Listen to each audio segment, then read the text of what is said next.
Oi, sou o professor Frederico Costa, da Universidade Estadual do Ceará e do Instituto de Estudos e Pesquisas do Movimento Operário. Estou aqui para conversarmos sobre os últimos acontecimentos no Brasil.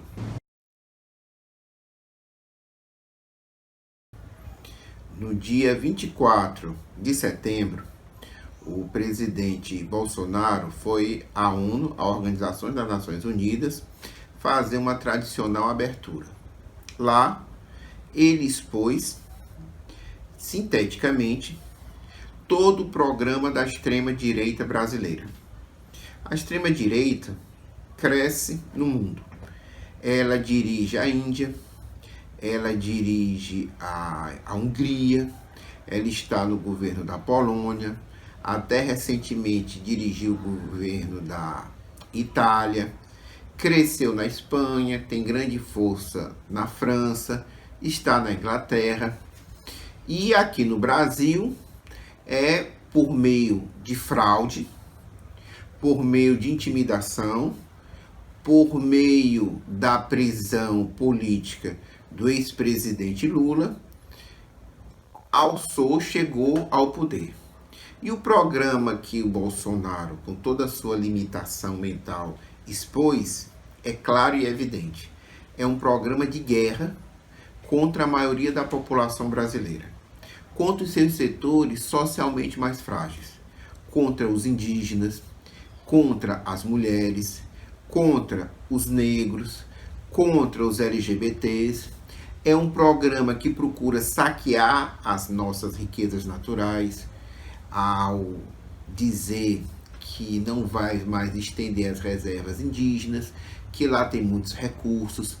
É um programa que visa aumentar a superexploração dos trabalhadores brasileiros, ao dizer que vai desburocratizar, que vai desregulamentar, né, as relações de trabalho. É um programa que vai subordinar a economia brasileira aos ditames do mercado mundial, no sentido de aumentar mais as contradições do Brasil, aumentar mais a fome, a miséria, ao dizer que vai incluir a nossa economia na cadeia de valor internacional, certo? Numa perspectiva econômica e crítica, isso significa que nós vamos vender produtos simples, no máximo manufaturados, e vamos importar tecnologia estrangeira, que vamos fechar indústrias, que vamos direcionar a nossa economia para vender soja e tudo mais. O mais interessante ainda é que ele diz que tirou o Brasil da beira do socialismo. Mas o que é o socialismo na mente de Bolsonaro e dos golpistas? Socialismo para eles é qualquer melhoria para o povo brasileiro. Então ele considera socialismo, por exemplo, o aumento no número de universidades. Ele considera socialismo as conquistas que alcançaram via legislação as mulheres, as cotas para os estudantes negros, as conquistas dos indígenas, um sistema de saúde, um sistema de previdência público. Isso é o que ele considera socialismo. Então, vemos nesse discurso dele que o seu anticomunismo, que o seu antissocialismo significa oprimir e explorar mais a maioria do povo brasileiro. Isso é uma coisa significativa, mas há uma solução. A solução é isso que nós estamos fazendo aqui em vários lugares do Brasil. Discutindo, debatendo, desmascarando, para mobilizar, organizar e lutar. No dia 25 de setembro, um dia após a apresentação do programa da extrema-direita brasileira na ONU, os trabalhadores metalúrgicos de São Paulo, de São José dos Campos, em uma atividade sindical de luta pelos seus direitos, de luta pela sua vida, foram barbaramente espancados e reprimidos na frente da indústria, né, da fábrica da Embraer. Então significa que esse realmente é o programa da extrema-direita brasileira.